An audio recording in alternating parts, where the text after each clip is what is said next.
Hi everyone, and welcome to Tech Talks. Our IT edition today is focused on sharing some tips and tricks when adopting ITSI. Tech Talks is a series of short webinars that are deep dives for technical practitioners. We value you, our customer, and want to help you as you continue in your Splunk journey. Our experts help create these best practices, and we're here to help you leverage them in your daily role. My name is Caitlin Reynolds, and I'm a product marketing manager here at Splunk, and I'm joined today by my colleague, Mike. Hi, Mike.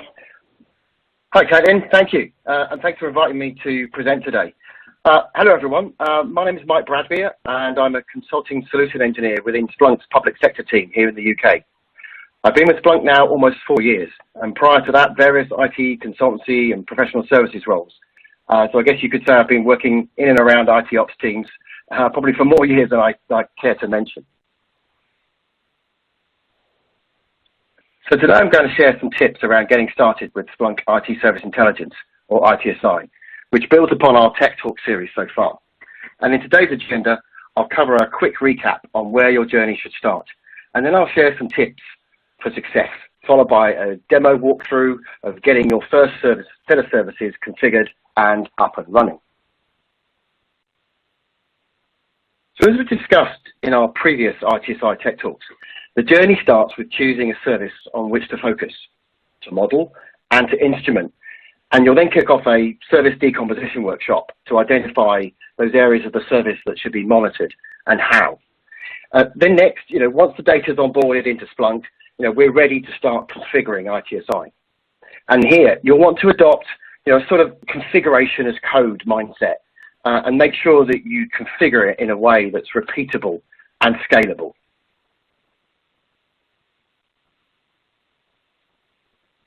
First off, when getting started, the best principle to adopt is one of keeping it simple, at least at the outset. Don't be tempted to go large too early. We want to be building firm foundations and then iterate from there, adding additional value as you go. So for any type of project, establishing a firm set of foundations is important, and ITSI is no different. Adopting an agreed set of standards and conventions that everyone is on board with will definitely set you up for success. And there are a number of capabilities in ITSI that come to mind here. So next, I'll briefly cover my top 10 tips, and then we'll do a deeper dive on 3 to get you going.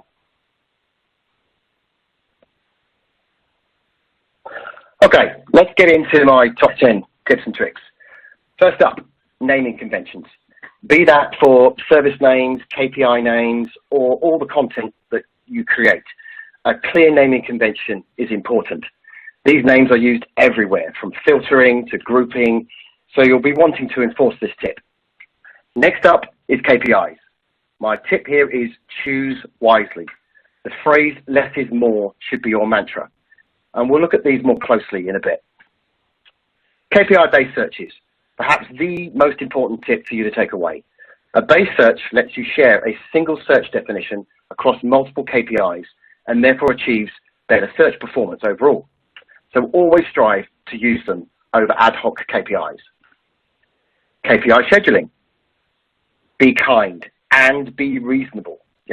Ask yourself if you really need all your KPIs running every minute over a 1-minute time window. The chances are you don't. Next up, thresholding. Again, start simple and allow yourself a period of tuning and validation, especially when it comes to alerting. Set a standard here for the choice of severities your organization is going to adopt and be consistent across the board.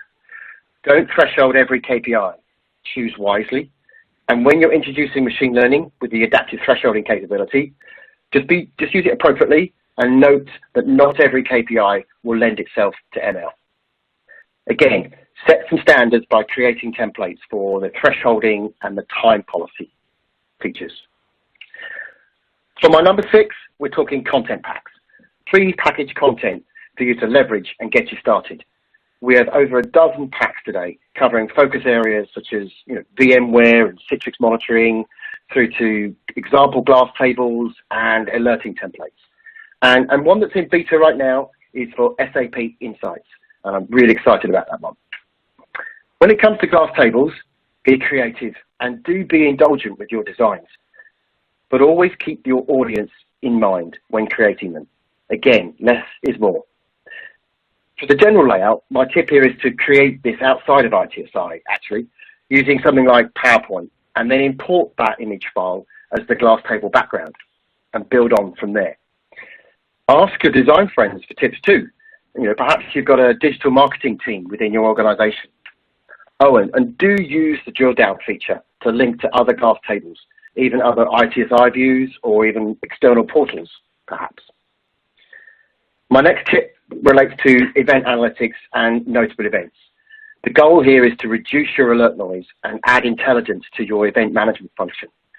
So do index alerts and alarms from non-Splunk sources, and be sure to normalize those fields, dedupe and add that service context.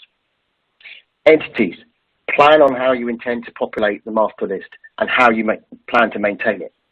And finally, do use service templates, especially important for scaling your implementation and enforcing standards across your ITSI teams. Okay, that's the top 10. So let's take a closer look at 3 of these in a little bit more detail.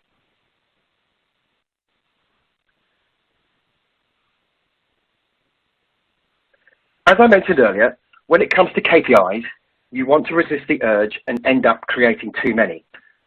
Focus on the important KPIs that help you identify normal and not normal behavior of the service. As a guide, be sure to keep the number below 20 for each service. So think quality over quantity. You're looking to establish the KPIs that you really care about and which will showcase the health and the performance of each component that makes up that service. And that should also include the business level metrics that will highlight whether the service is meeting its specific objectives. And bear in mind that it's these top level metrics that your senior leadership team are laser focused on. So when deciding, a good source is to look at past issues you've faced and, think about the measurements that would have helped to solve that problem, perhaps solve it quicker or even avoid it altogether.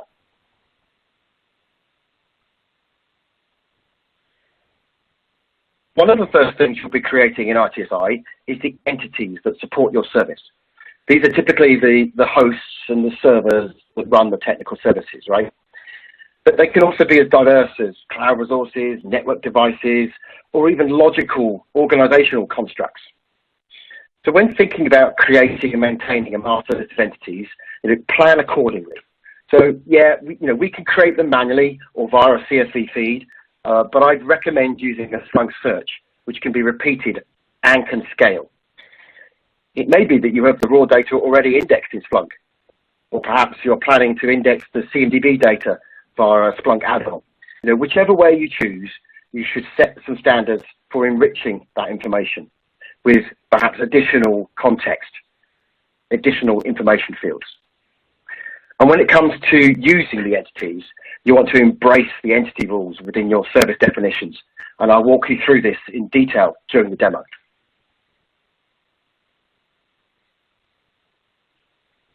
So my last tip here is to absolutely use service templates. These will greatly improve your ability to maintain consistent configurations across your implementation and speed up your adoption. As the name suggests, they allow you to template your approach to building services, meaning you can modify centrally and deploy in bulk as part of your service creation routine.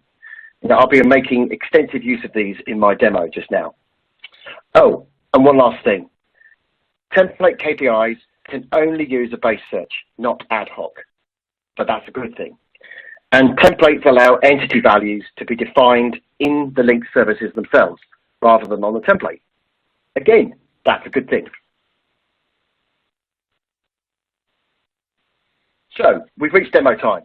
Here I'll walk you through the initial configuration of a business service and the services that support it, including creating the entities en masse from a Splunk search, and finally set up some service templates that I'll reference when creating the linked services. Again, en masse from a Splunk search. Let's take a look.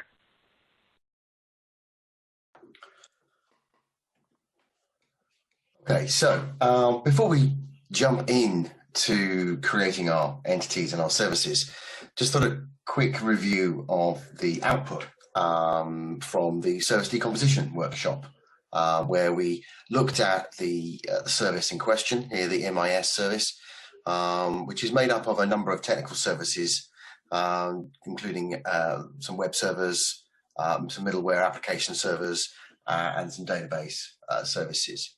Crucially also that they are both hosted, dual hosting in both London and Paris. So we take the output from the workshop and we start to then configure inside ITSI. And this is the end result, which we're about to recreate using the configurations that I'll walk you through just shortly.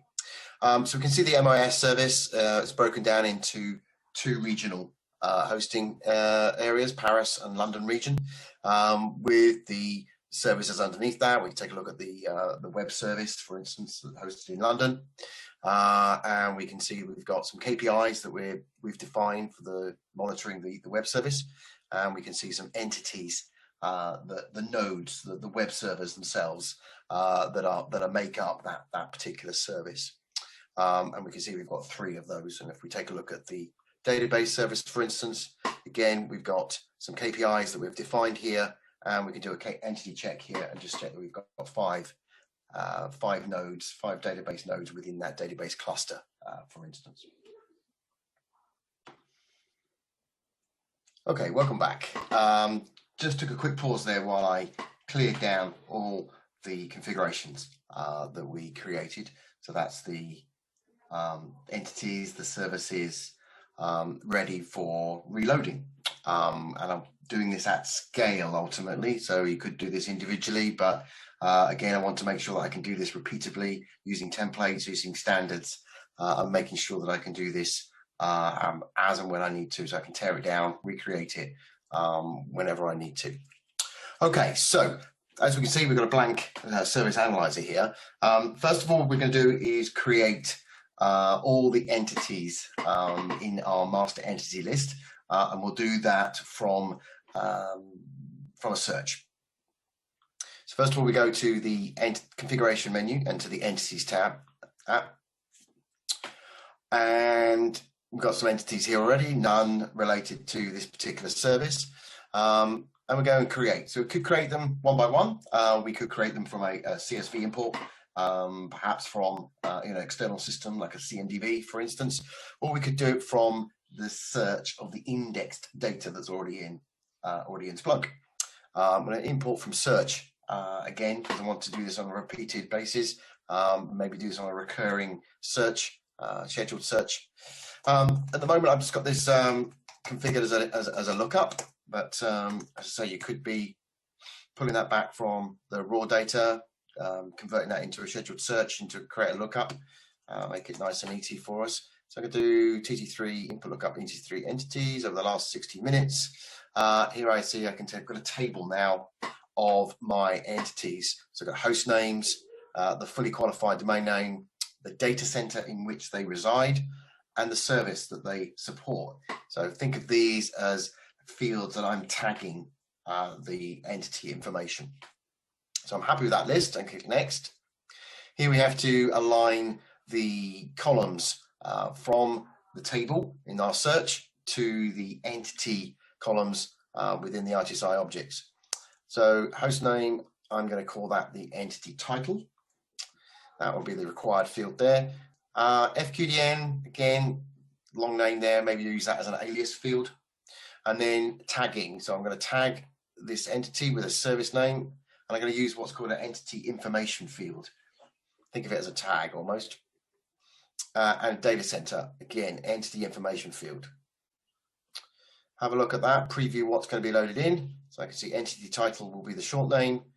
I'm skipping description in this instance. We've got entity aliases and entity information. And that's the 2 values that I'm going to use to tag those 2. Okay, click import, and that job is now running. And we should get 26 entities all told. Let's go have a quick look at those. So we'll move over to the master entity list, and the host names are, in this particular example, are quite nice because there's a bit of a naming convention there, so I can see all the London hosted servers all have a suffix of LDN. So I just quickly check those. I can see they're listed, the aliases, but at the moment they're not tagged to any services. They're not linked to any services. And we'll show that in a minute when we recreate the services shortly. So let's take a quick look at this one server here, just to show you those fields as it looks like in ITSI. So from the raw data or from a lookup, I can see I've got the alias information of FQDN and hostname defined there. The entity title, as we know, we've chosen that to be the host name as well, and the info fields, where I've tagged that information to be the data center and the service that this entity runs. Okay, so let's now take a look at services. Before we start creating all the relevant services related to the MIS business service and the services that we are identified in the service decomposition workshop, I've gone ahead and created base services, individual services as relates to the web servers, the application service, the database service, and I've set them up according to our standards around how we monitor our web services or how we monitor our database services. So just click on take a quick look at the database service for you.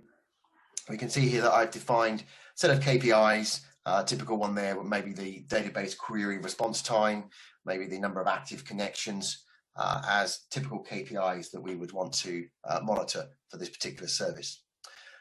Just want to check on the entities. So this is where the entity rules, this is where we match the associated entities that we've just created to the service that they belong to. And we do that with dynamic entity rules. So at the moment, I'm going to link this on those information fields that I tagged earlier on. So if we look for the service name, for instance, and I want to look for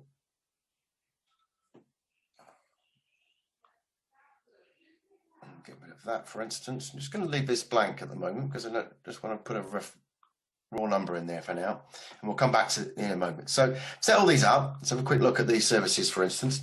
So I've got individual services set up just how I like them.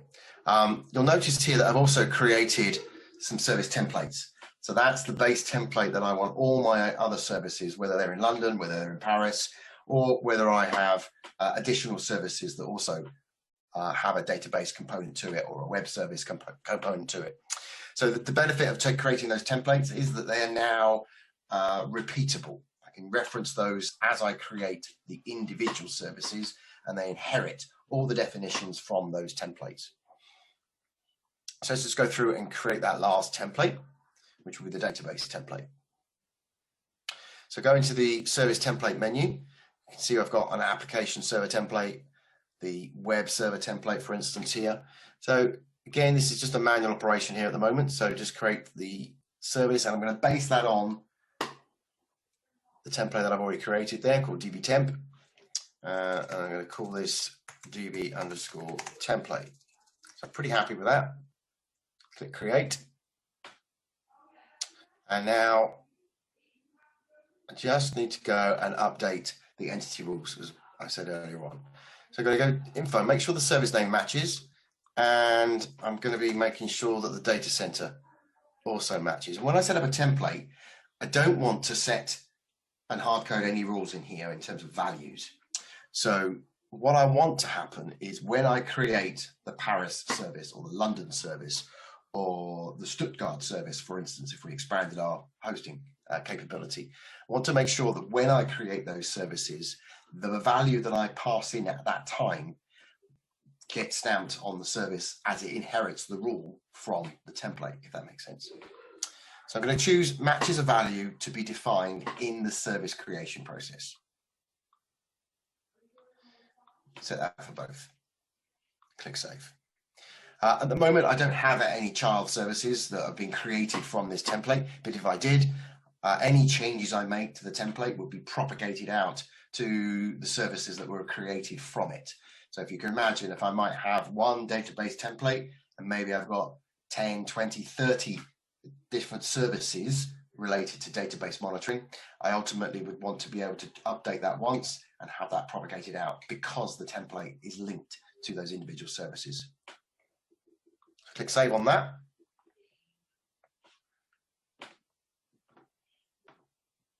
Okay, so now we're at our service creation screen. Here we can see we've got our just our templates, nothing more. Again, just like entities, I could create a service manually or on a one-by-one basis. I could import that from a definition from a CSV. Sometimes that might happen as an output from the service definition workshop. Or you could do it again, like we did with entities, create the services from a recurring search that you've defined within Splunk. Maybe that data has already been indexed. Maybe that data is coming in again from a CMDB, for instance. So I'm going to import that from search in this instance. Again, because I can create the search, I can have that on a schedule. I can have that already typed out for me here. So I've got a lookup called TTT3 services, if I can type properly. And there's our list of services. And now parent-child, right? So we've got relationships as well defined in here. So I've got a service that depends on another service, and that's the child service in this instance. So if I just sort this, for instance, by the tier field, I'll do it in reverse order, just to give you a view of what that looks like.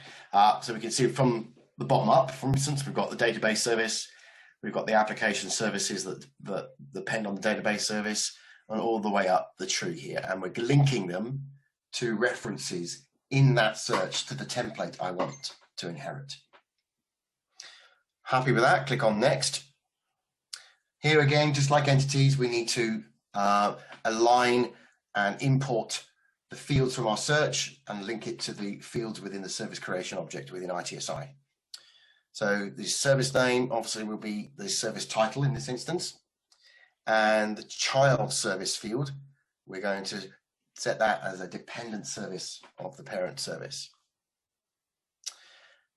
And the template, again, making sure that we link those two. All the definitions in the template will be ultimately inherited into each of these services as they get created.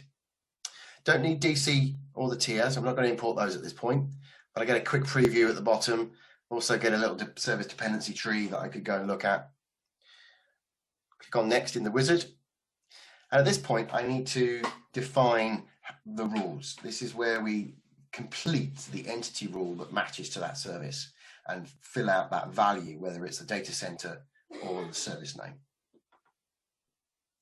Okay, so we've just got one more to complete at this point. So I've been going through and updating the entity rules, and the final one to complete here is the database template. So if I click on the database template itself, over on the right-hand side here, we need to complete that entity rule by mapping it to the field that we have within our services search. So where we have the entity rule that says service name, I want to match that to a column within my search that I'm creating these services from. So service name ultimately maps to the service name of the service that we're creating. And the data center, if you recall, we had a DC field within our search, and we're not importing that as part of the service creation, but we are going to reference it as part of the entity rule definition. Click that.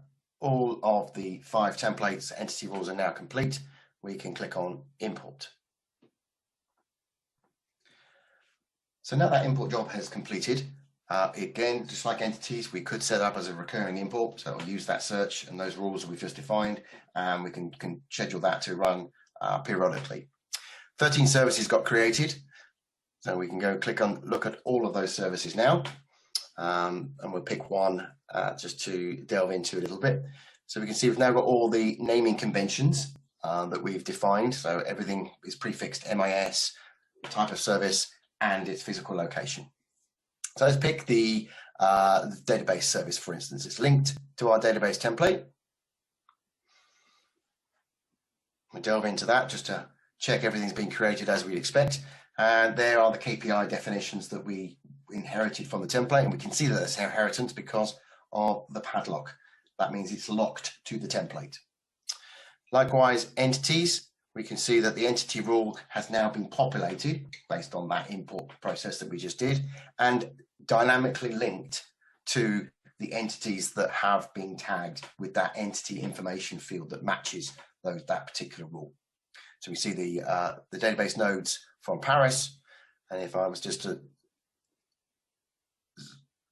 go back to and look at the London service, for instance, we will see that again should look exactly the same because it's inherited from the SEM template. However, the rules have been populated again with the values from that import search, and we can see that it's the London nodes that are linked to this particular service. So what does that look like again back on our service analyzer? So everything should now be complete, should now be related to each other, and the service tree should look pretty much as it does when we first started this particular demo. So here we can see we've got the MIS service dependency tree in the structure. Again, if we pick on one of the services, opens up on the right hand side the KPI, and we can see all the KPIs that we're monitoring there. And at this point, we haven't got any raw data for the monitoring, but we do know that we've got entities within our raw search, and we can see that we've got the 3 nodes there. Again, if we pick the lower service downs, pick the database, for instance, do that entity check, we can now see we've got 5 database nodes as well. So nice and straightforward. The configuration there is repeatable. All those searches are stored within my on my disk or on my GitLab, for instance, and I can trash and repeat that anytime I like.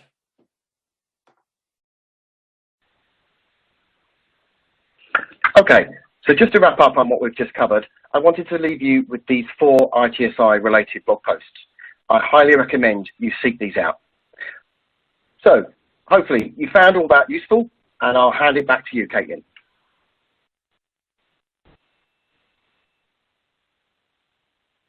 Great. Thanks so much, Mike, for sharing those tips and tricks with us today. We're about ready to wrap up this Tech Talk, but before we do, I wanted to share a couple more resources available to you as you continue your journey. You'll also receive these as well as the recorded webinar and a follow-up email, so be on the lookout for that. Finally, don't forget that we have an incredible community of Splunk users on our community site. You can search the answers section on ITSI. You can continue the conversation for this topic within the discussion section called Tech Talks. And finally, there's a Splunk Ideas section where you can submit new product enhancements or vote for current ideas from other customers. Great. Well, thank you for joining us today. We really appreciate you taking the time out of your schedules. Please tune back in for future Tech Talks.